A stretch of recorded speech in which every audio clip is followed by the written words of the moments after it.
A San Luis Obispo doctor is now on probation for a second time after the state medical board ruled that he should lose his license. Tonight, a patient is asking why that doctor is allowed to practice. KSBY reporter Asia Gore brings us the answers in this KSBY News investigation. She could write cards and poetry. Dina Clark tears up at the memory of her daughter Dandy, who died in 2015 from a drug overdose. Dandy Page. Her death and a separate car crash left Dina Clark crippled mentally and physically. I was entertaining suicidal thoughts in my head, and I was in a bad depression state from grieving. So Clark sought treatment from psychiatrist Dr. Douglas Murphy, who suggested pain medication. Clark told the doctor she didn't want the narcotics. It only dulled her emotional pain. He would never even let you finish a sentence. He would stop, cut you off there, wait right there, and then, oh, you need this for this. Clark's experience with Dr. Murphy is mirrored in countless scathing online reviews. We checked Dr. Murphy's status with the state medical board. He's been on probation not once, but twice over the past decade. In 2002, Dr. Murphy began counseling an Atascadero teen after a suicide attempt. The doctor discontinued 3 of 4 of his prescriptions when the boy's father called months into treatment to report his son's worsening depression.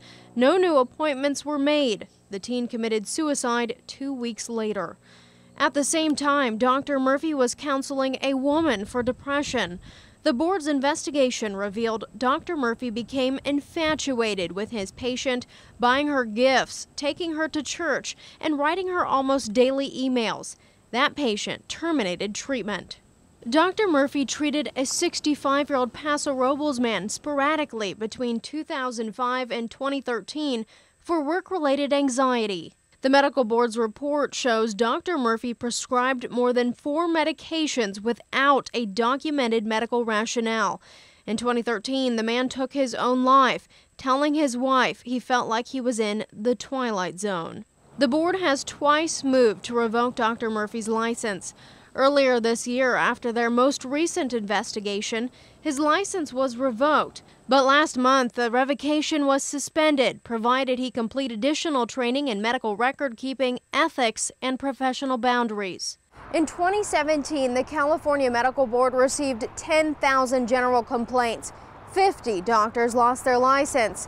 Medical board records, though reviewed by KSBY, show Dr. Murphy is just one of about a dozen Central Coast doctors penalized by the medical board in the past 2 years. Dr. Patricia Snyder of Atascadero lost her license for being under the influence of alcohol while working in the ER.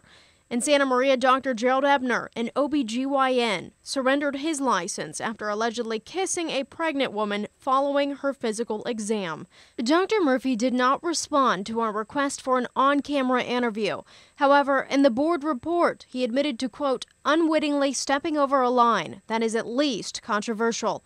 His attorney minimized the board-ordered training, saying all doctors must complete 50 hours of continued medical education each year. The board calls the attorney's characterization false. Those two cannot be compared. They're not the same. The purposes of the disciplinary process is rehabilitation of the physician as well as consumer protection.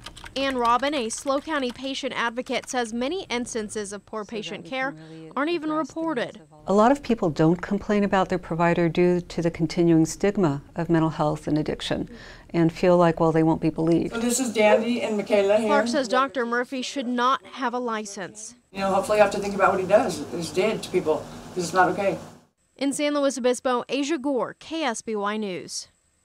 Advocates say it's crucial for patients to do their homework on their doctors. One way to do that is through the first ever consumer protection app. Since its inception last year, the app has been downloaded 8,000 times. You can find a link to that app on our website, ksby.com.